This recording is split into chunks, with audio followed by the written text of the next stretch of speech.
All right, Tone. Yeah, let's do it. We have a lot of stuff to talk about tonight, but this first one, We do. I feel like there can be a good conversation here.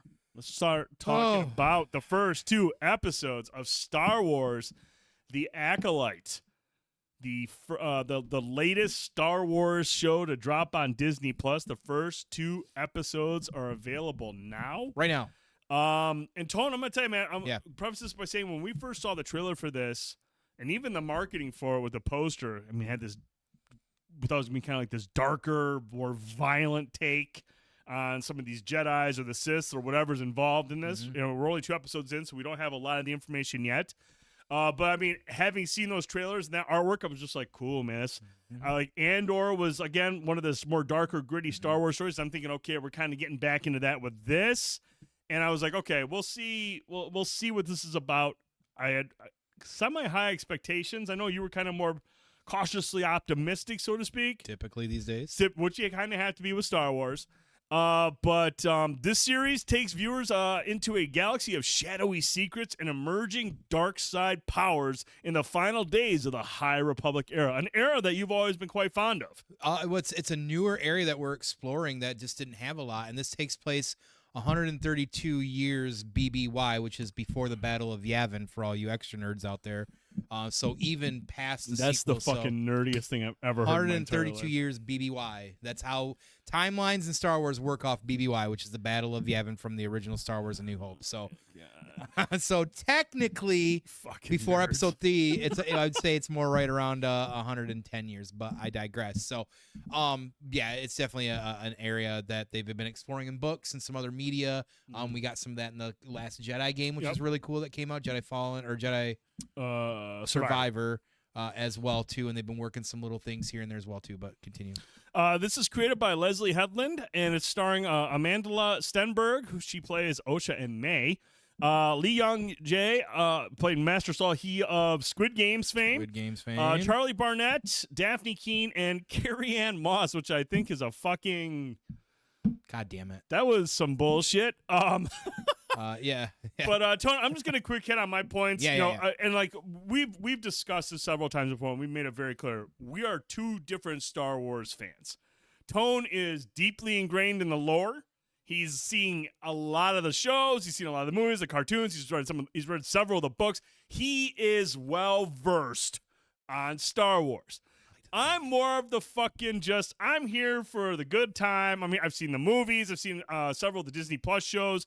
I've gotten caught up. I've seen a couple episodes of the older stuff, but I am not super well versed. I'm just here for a good Star War. I'm just here for a good Star War. And the first 2 episodes, definitely kind of like Andor, kind of a slower build up. Which I'm at this point, man, like when I watch my movies or my shows or anything like that, I don't give a fuck if it's billed as a sci-fi adventure. I don't care if it's billed as an action show. I don't care what it's billed as. I want some depth to the story and the characters. I don't mind setting the table, getting things ready to go. It's worked well for some of the shows that I've loved, Game of Thrones, all these shows that have always set the table. I don't mind that. I don't need the lasers and all that shit. I need a good story. And you're going to touch on that, the importance of the story. But, like, what we saw here, like, I don't have any issues with the performances right now. My concern going into it is obviously this new lead. Of like, does she have the ability to carry a show? She's playing dual parts, which is always kind of like a weird thing for me because it's like, first, I want the characters to be different, obviously. But at the same time, there's a fine line to that because if it becomes too much of a stark difference, I feel like then you're like you're like, oh, they're trying to make them, 2 different people. Whereas if they're closer together, I feel like there's more conflict there.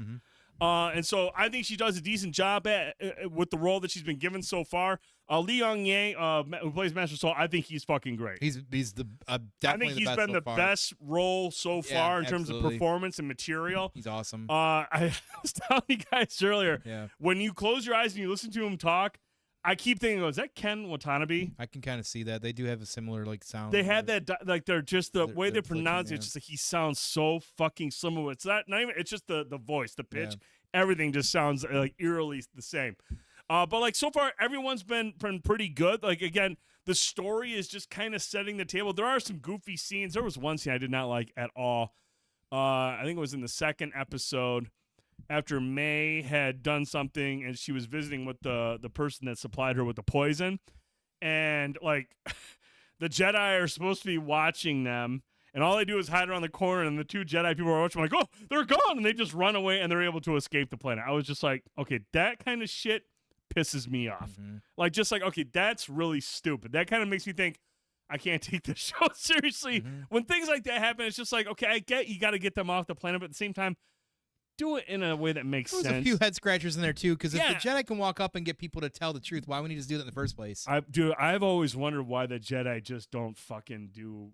Like, why do they only use it bits and pieces? It's like in a fight. Well, like if you can sit there and just hold somebody in place, why wouldn't you be like, okay, hold you in place? Yeah. Put a cage around you. I mean, wrap it up. And we're done here. Yeah, it's definitely a few plot holes when it comes. I mean, or do the thing where you just like grab both hands and like rip them apart. Like you have these abilities. Like why do we just pick and choose these small moments? That was one of the cool things about the fight at the beginning was like you really got to see a little showcase of that. Yeah. Because it shows how powerful the Endara kind of was that she was using the Force as combat, which was neat. But anyways. So the combat is the other thing I want to touch on. Like there was a lot of buzz for this show in terms of like the visual effects. Like there was the production value is going to be there. We're returning to old school Star Wars stuff. You know, no more cheap budgets. They're going all in. And you and Drasten touched on a couple of things. Like there are several scenes where you're like, well, I know I'm watching this on a set. This is not somewhere else. This is a set with a shitty blue screen. Yeah. And then some of the other things, but like the thing that stood out the most, like the combat, the hand-to-hand stuff, I like. It just seems like it's a budget version of Matrix combat. Especially when Endara's fighting in the first time, I was like, okay, I get it. The nod. Okay, it's Trinity. She even said something that was almost. What did she say? She said when she talked about that road to the dead end. She tells that similarly to Neo in the car in the first one. She's like, you've been down that road before. You know where that leads. Yeah, and I was like, oh shit, that's pretty cool. But like, yeah, so like some of the scenes, like some of the action has been decent. Some of it's just kind of been like ho hum. But again, I'm invested because I do think the story is interesting. I am kind of curious. Like I know you and Justin mentioned there's a reveal with Osha and May that's revealed early on, but I don't think that's the main focal point. I don't think that's going to be the big twist. I think there's something else at play here, and like you mentioned, I think whoever's kind of pulling the strings, that's going to be the big reveal. That's what they're kind of building up towards. Yeah, I think so too. I think that I still think it like would have served better to go in a couple episodes with like a lot of like questionnaire. Yeah. Because like it was to me, it's still kind of a fast like. Oh, by the way, and you're like, wait, what? Okay, so and I do feel like it's going to be a bigger reveal, but I don't know. But like overall, I'm enjoying it so far. I don't think it's the best thing they've put out, but I certainly don't think it's a disaster. I don't think it's like, oh my god, this is fucking painful. I'm there. I'm into it. The performances have been decent, so I'm actually kind of like excited to see where they go with it now. Whether or not it pays off down the road, who knows? Cuddles asked, where is this in the timeline? Actually, it's about 132 years BBY, which is before the Battle of Yavin, which is from A New Hope. So fucking loser. So roughly 110, 120, 112 years prior to Episode 3 in that vicinity. You're welcome. And you guys fucking suck. All right, Tone. Now you've got my thoughts on it. I think it's promising. I'm excited to see where it goes. As I'm with anything Star Wars, it could be really good, but it could be a total dud too. Yeah. Who knows? But your thoughts from your perspective of all things Star Wars. Listen, I was really excited about this in some way. Like I'm always like that cautiously optimistic, or I keep my excitement in check with Star Wars. Sure. Post Disney acquisition, and I do say that for a reason, and I'll probably get into a little bit of that here in a moment, but. Initially, like, Soul was already a great character. I'm like, oh, he's like the, big one. Like, we got like a main central, like, wise character, and he's already presented himself wise. Like, he feels really perfect for this era. I love the look of the High Republic. Like, it doesn't look like a lot different from like the original movies, but there's some distinctiveness in color, what they wear, how they do things, how they present things. That you can just tell it's a different era, which is kind of nice because we've been in the Galactic Empire or the new or old Republic or whatever Sure. it is, not old Republic. Excuse me. I gotta be careful. There's so many fucking different. Careful now, they'll come get you. I know. I'll get myself, but regardless, it initially it felt like hey, like even the first episode, like to kick it off there, and like the battle scene, everything going on with Indara, which was the character I was the most excited about because as a Matrix fan, I love Carrie Ann Moss. As soon as that scene finished, I went right to IMDb. I'm like, please tell me that I'm going to see some different numbers. It's definitely a little quizzical. It's a fake out, is what it is. Yeah, the battle scene was pretty cool though. I still think like how things played out was a little bit on the nose. Like, come on, like you're fucking cool and powerful. What the fuck is that? But whatever. The one thing I do have a question about, and this is gonna be a bit more of a nerd question, is that the martial arts typically in Star Wars is Terakasi, and I don't know if that's the art that she's fighting with, which is the unarmed combat. I mean, she's using knives instead of her kunai, I should say. So it's very. A lot of this feels in certain ways like they take a lot of inspiration from, like martial arts movies. You can kind of already tell. I mean, the character is kind of based on that. But that was just one nuance I was kind of curious on. But my biggest gripe so far is a little bit of the pacing. I actually feel like there's parts of it where it speeds up too fast that like they just like Drassen says, like they just end up somewhere. Like whereas before, that was good, like character building, plot building, things like that as well too. Like they're jumping around a lot, and that goes with my biggest problem with a lot of these Star Wars series is that there isn't consistency ever in pacing. You'll have an episode that's 34 minutes, you have another that's 42. Right. I fucking hate that shit. Like be consistent. Figure it out. Like figure out a time frame that sticks. Like what was it? Something that I swear we watched recently that was like always near an hour long every fucking. Was it episode. Old Man?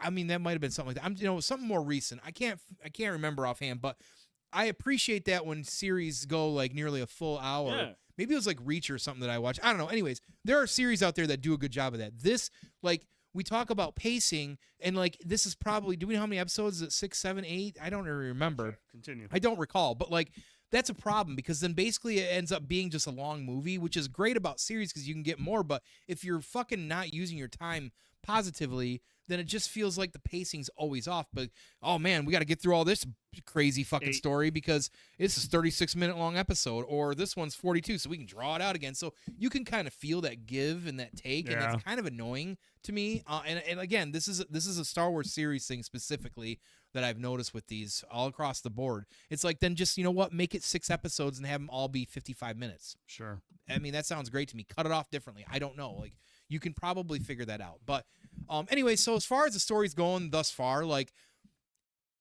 I feel like already, like, and it's early to tell. And for me, like, as I really like the Ahsoka series, and some of our friends it was mostly positive. I felt Ahsoka was a great a series overall for Star Wars because some great characters, good pacing overall, and there's some nuances that I take with it as a big fan. But other than that, I felt like it was pretty good. This kind of already feels like it's going to go one or two ways, and it's pretty common. It's going to be pretty all right, pretty good, or it's going to be pretty mid. And I'm concerned already that it's going to be pretty mid. Oh no! Because I just there's something, and like hey, it's only 2 episodes, so it might just be this like my concern of like pessimist in you, like kind of because of how a lot of this the content the brand has been treated, since they acquisitioned it from George. So it's just something that hangs over my head, Right. And like, look, I want to preface some of this as the important, because this was going to get pretty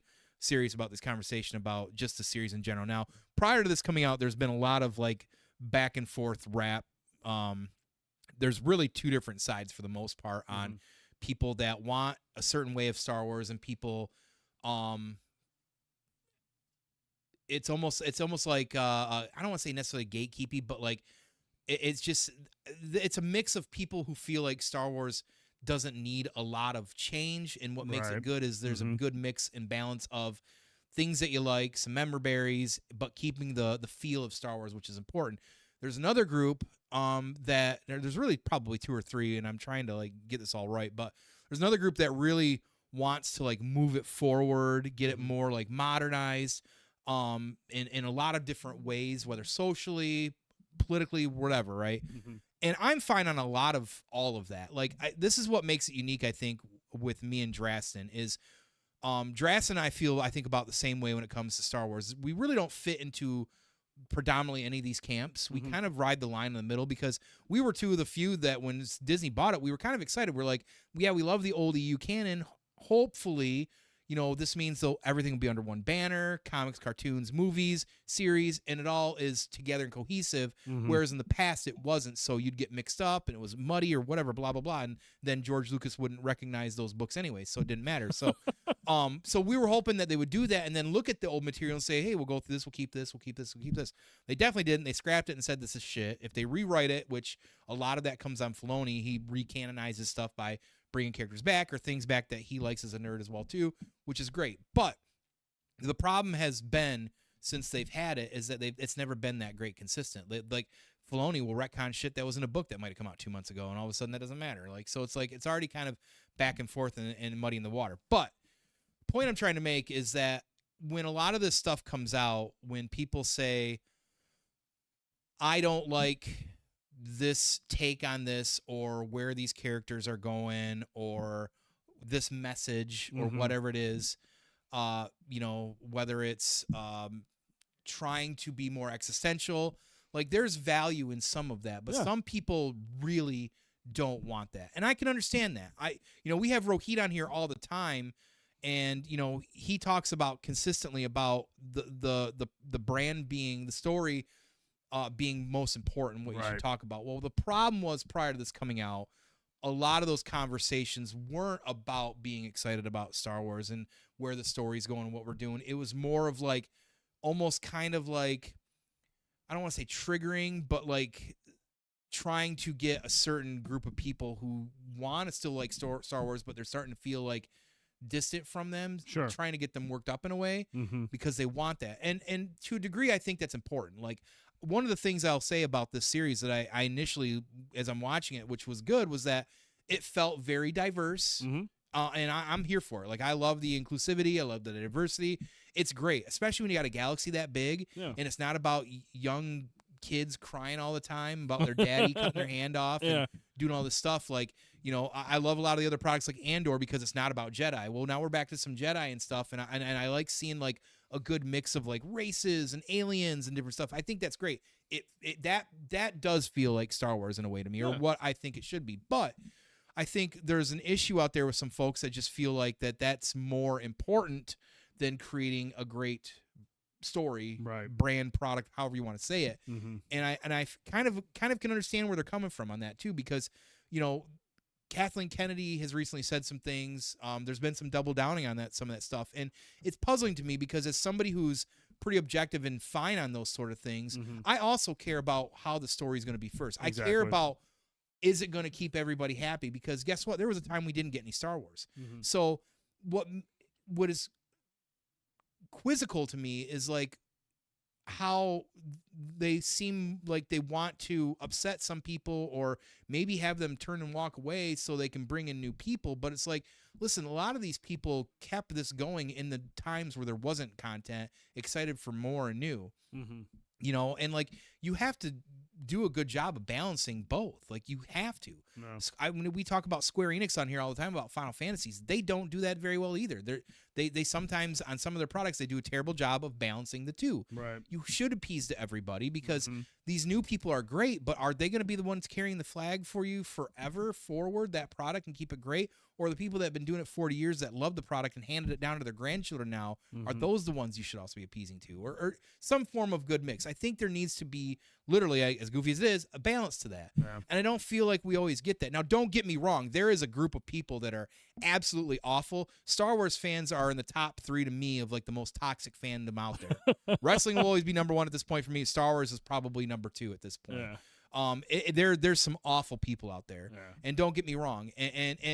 And I don't agree with that sort of shit either. Like I'm not here for any of that stuff. Like I just want first and foremost to be a good story, good brand, and move forward with it. Like so sometimes all the white noise and the buzz that creates controversy and stuff like that. And I'm seeing a lot of stuff out there right now too that's saying this show's great and blah blah blah. Like it's been a long time since I've seen a lot of Star Wars stuff like really trying to like promote the fact that everybody likes this.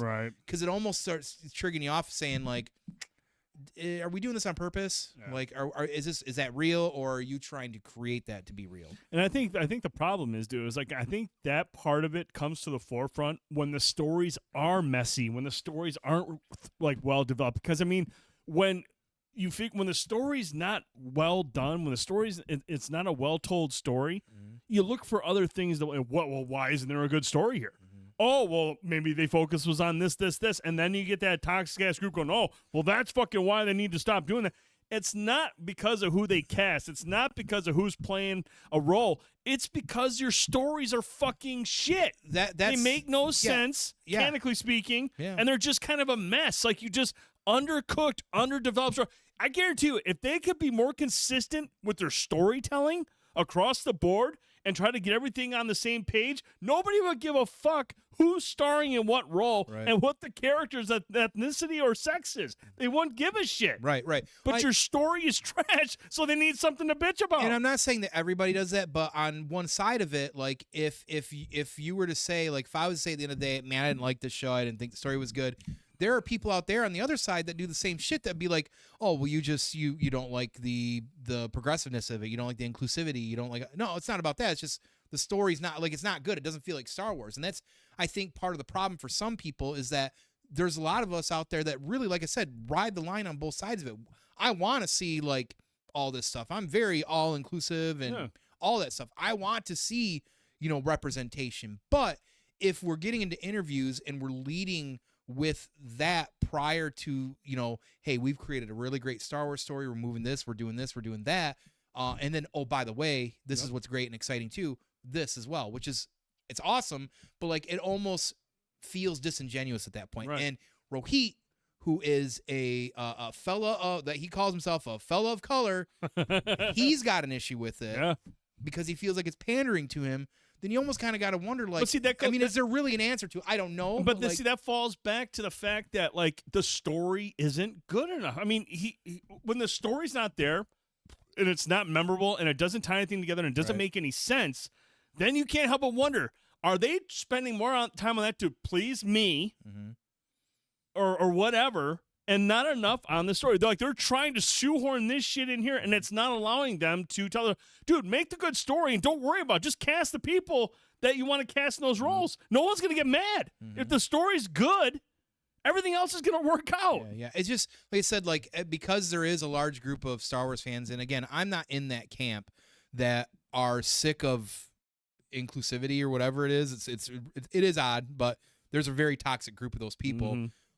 For whatever reason, because they feel like it is being forced on them. There's a part of them where I kind of like, it's hard to not disagree with them in some ways, because that is the first thing that's, being said. That is the Kathleen Kennedys, talking about that openly. It's like, I understand that's where you want to go, and that's great. Because again, I agree with it, but you're literally, and now they're purposefully, it's almost like they're trying to test folks like that. Like, I mean, maybe they don't want them as fans, and I guess that's odd to me, because these are the people that want to take their kids to your parks, and spend money and watch and enjoy this stuff. So, like, yeah, sometimes you got to rip the Band-Aid off, and I totally get that. But you do have to, like, if you're doing so much for one side but not enough for the other, then you've kind of become a hypocrite in a weird way too, and kind of flipped it. Because you gotta get everybody on board. Like, and look what happened after Last Jedi. Last Jedi was, for the most part, for a lot of people, an awful storytelling of a trilogy that was going one way, took a left turn, and a lot of people, I didn't, but a lot of people started boycotting Star Wars back then. This is when it really started, and then Solo tanked in the theaters, and then they literally, Disney tried to blame a group of people for this, that, or the other, and it's like every time people say, no, this is what our issue is, we just want good Star Wars, they try to find like some other like hot topic to blame it on, or say, oh no, then you don't want that, this is who you are. And it's like, that's not fair. We just want a good product. When Solo is one of my favorite more recent movies under the Disney banner. So anyways, I just there's a lot there. There's a big conversation. There's a huge conversation there, and at the end of the day, I like I said, me and Drassen are probably two of the few these days of my group, but we don't really feel like we fall into either basket, because we just want to see it good. We want to see whatever, but we also want to see, proper representation too. So we kind of fall in that middle, but we do listen to both sides, I feel like, and I do think there's pros and cons on both sides. And what Disney needs to do is come to the table for everybody and say, what can we do to fix this? And honestly, the first thing you could ever do, for a good portion of them, is just create good story and go from there. And then the rest of the stuff should fall into place. Yeah. You know what I mean? And I think that's part of the problem is that they're not. Yeah. And they're saying it out loud. It's and like I said, I feel like like you said, there's a lot of good perspective on that. You know, there's a lot of different viewpoints you got to take it from. You can't just take it from one group of people. No, you got to hear from everybody. There's some shitty people out there. I respect what Rohit said. Like, you know, like he's a person of color, and he's like, he goes, I don't like the way that they force this. I mean, all the time talking about how we've got this, and this. Just give me a good fucking story. And I'm the same way. Like, I just want a good story. I don't care. You know, I just want a good story. You know, if you want to cast this, everybody, that's beautiful. That's awesome. That's great. If the story's good, that's what matters. But then I hear from, like, you know, Rohit's perspective, it's like, I get that too. Yeah. Especially if the story sucks. Then you're just like, that's a double whammy. Like, at first you're pushing this on me. I don't want to hear that. And then also, the story sucks. Yeah. So I get it, man. Like I said, there's a lot of different perspectives. And it's just, you know, I hope this show is good. Like, I don't have an issue with the casting or anything like that. I think everyone's really good in this. I just want the story to be good. Yeah, I think the acting's fine so far. Like I said, it's got a lot of potential, but I also worry that it's going to bury itself in certain things, or not even certain things. Just like it's gonna lose focus on what's important, which is telling a good Star Wars story. Yeah. And you know, again, these TV series and stuff like that, and you know, Disney's track record with just their overall with the stories, and you know, even Filoni's hasn't always hit a home run. I mean, he's done well, but like, you know, the last season of Mandalorian, which I do think there was some other issues going on there, but that didn't hit very well home, and it felt messy. You could tell, like, it just, like, half of that series just wasn't cohesive. So I don't know. We'll see where it is, but you know, I'm clearly watching it. You know, I'm still, you know, excited to see where it goes and in characters, and who knows, at the end of it, I might be like, you know, it wasn't too bad. It was pretty all right. You know, like, it wasn't the best, it wasn't the worst, but nothing can be as bad as Rise of Skywalker or, you know, that sequel trilogy. So we're good. We're at least good. Hey, well, we got 6 episodes left, but we want to get your thoughts on the first 2 episodes. Let us know in the comments below. If you're watching on YouTube or if you're listening on Spotify or iTunes, let us know what you think of Star Wars, The Acolyte so far. I would say the only issue I have with it, so based on the first 2 episodes, is it doesn't quite match up with the marketing. I was expecting something very dark and violent. I have not gotten that yet. It's been kind of soft in that regard, but hey, like I said, 6 episodes, who knows? Plenty of blue screen. I'm just saying. I mean, we saw a poster with blood on it with a lightsaber. I want to see wherever that was. Right. You know what I'm saying? Remember what I said, though? Remember I said a few weeks ago about how they do a bait and switch sometimes in this shit? Star Wars is really good about that. That'll piss me off. Because that's what I wanted, was some really good dark side stuff, and they did it with the recent Tales of the Empire. It was a bait and switch. So. Sound off in the comments. We want to hear from you.